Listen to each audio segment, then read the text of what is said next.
నమస్కారం. Welcome to Telugu stories book. కర్మ సిద్ధాంతాలను మినహా దేనిని నమ్మని సావిత్రి అప్పుడే పూజ చేసి తీర్థం తీసుకుంటోంది. కారు ఆగిన శబ్దం విని వాకిట్లోకి తొంగి చూసింది. పెంకుటిల్లు ముందు ఆగిన మోడర్న్ కారులోంచి 50 ఏళ్ల సుగుణమ్మ దిగింది. ఆమె కంటే ఆమె ఒంటి మీద ఉన్న నగల బరువే ఎక్కువ. ఆమెను చూడగానే సావిత్రికి అది కలో నిజమో, కలలో జరిగే నిజమో, నిజమైన కలో అర్థం కాక సంతోషంతో ఉక్కిరిబిక్కిరైంది.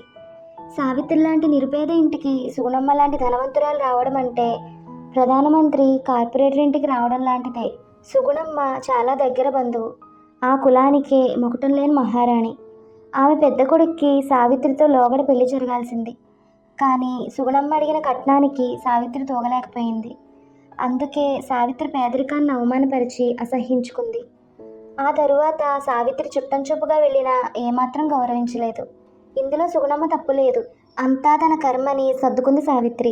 ఆ తరువాత పేదింటి వాడైన ఓ రోగిష్టితో పెళ్లి జరిగింది. 2 పిల్లలు పుట్టగానే 35 ఏళ్లకే 3 ముళ్ళు తెగాయి. ఆ రోగిష్టి మొగుడిని తిట్టుకోలేదు. అదంతా తన కర్మ అనుకుంది కాబట్టే నిబ్బరంగా ఉండగలుగుతోంది. తాను నమ్మిన కర్మ సిద్ధాంతాన్ని ఏనాడూ తిట్టుకోలేదు.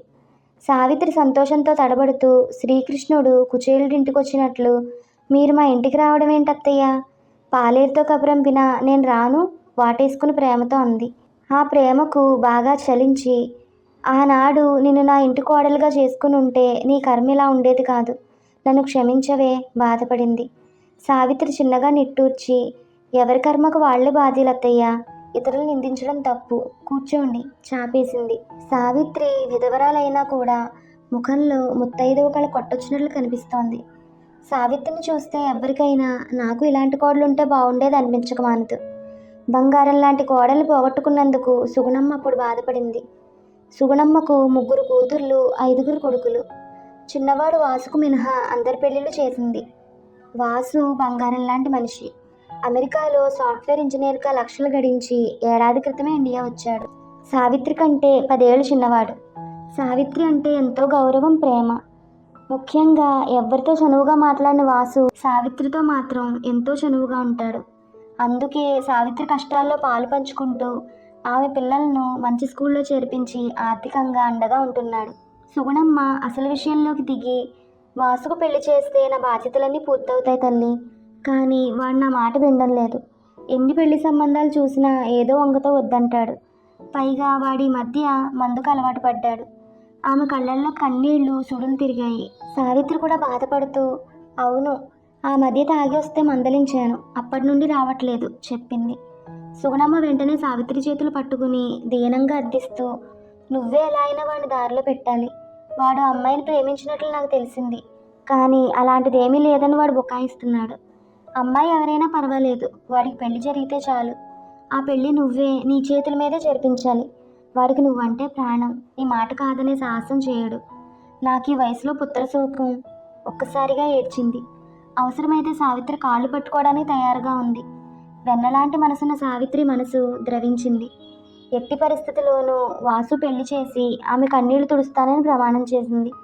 ఓ తల్లిగా తల్లి మనసు ఎరిగి ఆ తల్లి కన్నీళ్లు తుడిచింది సావిత్రి. వాసు తాను తీసుకొచ్చిన రాధాకృష్ణుల పెయింటింగ్ని సావిత్రికి బహుమతిగా ఇచ్చి, ఆంటీ, శ్రీకృష్ణుడు అందరికంటే ఎక్కువగా ప్రేమించింది రాధ. ఎందరినో సాహసంతో పెళ్ళాడిన కృష్ణుడు రాధను మాత్రం పెళ్ళాడలేకపోయాడు అన్నాడు.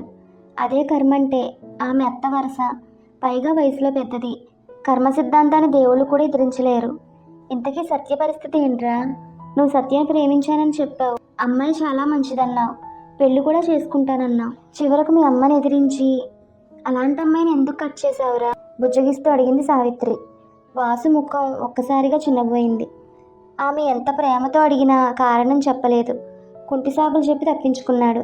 సుగుణమ్మకి ఇచ్చిన మాటను సావిత్రి మర్చిపోలేదు. కర్మను బట్టే బుద్ధి నడుస్తుంది. వాసు లేదా సత్య కర్మ బాగులేకపోవడం వల్లే వాళ్ళ వక్రబుద్ధితో దూరం అయ్యారని గ్రహించింది. కార్యోన్ముఖురాలైంది. సత్య తన ఇంట్లో కాఫీ తాగుతూ ఎదురుగా కూర్చున్న సావిత్రిని చూస్తూ గౌరవంగా, వాసు మీ గురించి ఎప్పుడూ చెప్తుండేవాడు, అతనికి మీరంటే చాలా ఇష్టం. అతనికే కాదు, అతను చెప్పింది విన్నాక మీరంటే నాకు ఇష్టం ఏర్పడింది చిన్నగా నవ్వింది. సావిత్రి గర్వంగా ఫీల్ అయ్యి, వాడికి నువ్వంటే పిచ్చి ప్రేమ తల్లి, అందుకే మీ పెళ్ళి నా చేతుల మీద చేయాలని వచ్చాను. అసలు మీ మధ్య గొడవేంటి? చనువుగా అడిగి కాఫీ తాగుతూ కూపీ లాగింది. సావిత్రితో కాసేపు మాట్లాడితే ఎవరైనా ఇట్టే స్నేహితులైపోతారు. ఆమె మాటల్లో లాలిత్యం ఉంటుంది, ఆ చూపులో ప్రేమ ఉంటుంది, ఆమె ప్రవర్తనలో తెలియని మానవత్వం కనిపిస్తుంది. గొప్ప స్త్రీమూర్తికి ఆమె నిలువెత్తు అర్థం. సత్య మనస్విపి మాట్లాడుతూ, ఆంటీ, మా సాఫ్ట్వేర్ కంపెనీలో వాసు ఒక్కడే ఏ అమ్మాయిని గిల్లకుండా తలంచుకుని బుద్ధిగా పనిచేసుకునేవాడు. ఏ ఒక్క అమ్మాయిని కూడా కన్నెత్తి చూసేవాడు కాదు, పళ్ళెత్తు మాట అనేవాడు కాదు. అందుకేనేమో నాకు తెలియకుండానే అతను ప్రేమించాను. మనిషి మరీ పిరికివాడు అన్ని విషయాల్లోనూ, చివరికి ఆ విషయంలోనూ కూడా. చెప్పగానే సావిత్రి ఉలిక్కిపడింది. ఈ రోజుల్లో పెళ్లికి ముందు ఇలాంటి అక్రమ సంబంధాలు చాలా మామూలు విషయమైపోయింది. ముఖ్యంగా బాగా చదువుకున్న వారిలో అది తప్పనిపించలేదు, అందులో తప్పు ఉందని అనిపించలేదు. కర్మను బట్టే బుద్ధి రాజ్యమేలుతుంది కదా. మరి ఇంత జరిగాక వాడిని కట్ చేయడం బాగోదమ్మా అంది సావిత్రి. అది జరుగుంటే కట్ చేసేదాన్ని కాదు. వాసు దాంపత్యానికి అస్సలు పనికిరాడు. సిగ్గు విడిచి అసలు కారణం చెప్పింది. సావిత్రికి నోట మాట రాక అవాక్కయింది. సత్య కోపంతో అసహనంతో డాక్టర్ దగ్గరికి తీసుకెళ్తానంటే రాడు. అంటే నాకు శ్రీరామచంద్ర లాంటి భర్త కావాలి. అలాగని బృహన్నలను పెళ్లి చేసుకుని జీవితాంతం నరకం అనుభవించాలా? నేటి యువతకు ప్రేమ ఓ వ్యసనం, కానీ పెళ్లి శాసనం నిర్మోహమాటంగా చెప్పింది. ఇంకేం మాట్లాడాలో అర్థం కాక సావిత్రి తలపట్టుకుంది.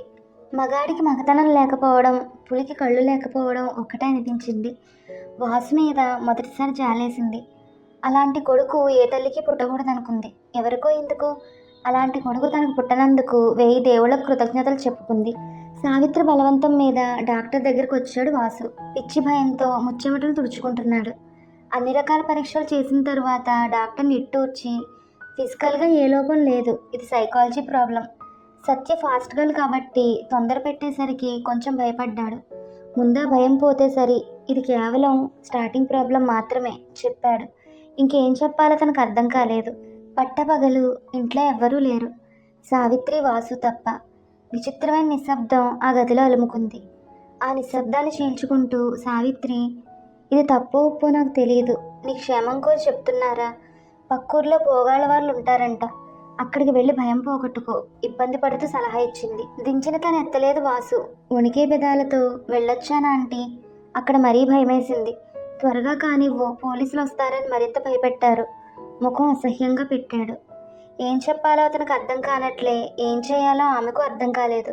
మళ్ళీ నిశ్శబ్దం. దాన్ని చీల్చుతూ ఈసారి వాసు, ఆంటీ, నాకు ఇదేం రోగమో అర్థం కాదు. ఆడవాళ్ళని చూస్తే చాలు వెన్నులోంచి వణుకు పుట్టుకొస్తోంది, ఒక్క నువ్వు తప్ప. పిరికితనంలోంచి పుట్టిన మొండి ధైర్యంతో చెప్పాడు. ఆమెకేమీ అర్థం కాలేదు. కళ్ళు పెద్దవి చేసి భయంగా చూసింది. నిశ్చలంగా ఉన్న గదిలో అలజడి రేగింది. వాసు దపేళ్ళ ఆమె కాళ్ళు పట్టుకుని అర్థిస్తూ, ఆంటీ, నువ్వు కూడా కాదంటే ఈ అవమానం తట్టుకోలేక ఆత్మహత్య చేసుకుంటాను. బెదిరించాడో బతిమాలాడో అర్థం కాలేదు. పక్కలో బాంబు పడ్డట్లు ఆమె ఉలిక్కిపడింది. ఓ అడుగు వెనక్కి వేయలేకపోయింది, తిట్టలేకపోయింది, క్షమించలేకపోయింది, దీవించలేకపోయింది. అది తప్పని తెలిసినా తప్పేలా లేదు. తరువాత ఆమె చేతులు పట్టి బతిమాలుతూనే నిమురుతూ, నువ్వంటే నాకు ఏ భయం లేదా ఆంటీ? సత్యాన్ని మర్చిపోలేకపోతున్నాను. ఆమెతో నా పెళ్లి జరగాలంటే నాకు ఇది తప్పదు. పేషెంట్ని డాక్టర్ కత్తులతో కోస్తాడు, అది హింసని ఎవరు అనరు, అది శస్త్రచికిత్స. ఆడవాళ్ళ చేతులు పిసికి గాజులవాడు గాజులు తొడుగుతాడు, అది శృంగారం అని ఎవ్వరూ అనరు, అది వ్యాపారం. మగరోగికి నా స్నానం చేయిస్తుంది, అందులో కామం ఉందని ఎవ్వరు అనరు, అది మానవత్వం. ఇది అంతే. నీ చిన్న త్యాగం 100 ఏళ్ల నా జీవితాన్ని కాపాడుతుంది. దీనాతి దీనంగా బతిమాలాడు. ఆమె మెదడు మొద్దుబారిపోతోంది. మనసు కూడా కాదనలేకపోయింది, అలాగని ప్రోత్సహించను లేకపోయింది. ఆమె కళ్ళు మూసుకుంది. ఆ కళ్ళ అంచుల్లో సన్నటి కన్నీటి ధారలో ఆనంద బాష్పాలో అతను గ్రహించలేదు. మనిషికి మానవత్వం ఉండాలి. అలాగని గోతిలో పడ్డ పుల్లి పైకి లాగితే ఆ తరువాత జరిగే పరిణామం ఎలా ఉంటుంది? ఇక్కడ సావిత్రి పరిస్థితి కూడా అలాంటిదే. కర్మ సిద్ధాంతాన్ని నమ్మింది, కర్మను బట్టే బుద్ధి నడుస్తుందని నమ్మింది. కాబట్టే అది వాసు చేస్తున్న పని కాదు, కర్మానుసారంగా జరుగుతోంది అనుకుంది. అందుకే అతన్ని బతికించిందో తాను బలైందో అర్థం కాని సందిగ్ధావస్థ. మొదటిసారి కర్మ సిద్ధాంతాన్ని తిట్టుకుంది. ఆ తర్వాత వాసు సత్య పెళ్లిని సుగుణమ్మ ఘనంగా జరిపించింది. ఆ పెళ్లి జరిగేలా చేసిన సావిత్రి మాత్రం ఆ పెళ్లికి వెళ్ళలేదు. 4 నెలలు నిండగానే నీళ్లు పోసుకున్న సత్య ఆనందించింది. ఆ వార్త విన్న వాసు మేసం తిప్పి అమితానందించాడు. తాను నానమ్మను కాబోతున్నానని సుగుణమ్మ ఆనందానికి అంతే లేదు. అందరూ సంతోషంగా ఉన్నారు, ఒక్క సావిత్రి తప్ప. మగాడికి కామం వ్యసనం, ఆడదానికి శీలం శాసనం. మంచితనానికో మానవత్వానికో ఏదైతేనేం మగాడికి ఆడది ఎప్పుడూ బలిపశువు, కాకపోతే ఆటబొమ్మ అని చరిత్ర మరోసారి రుజువు చేసింది. ఈ కథ మీకు నచ్చితే please like, share and subscribe to our Telugu stories book. Thank you.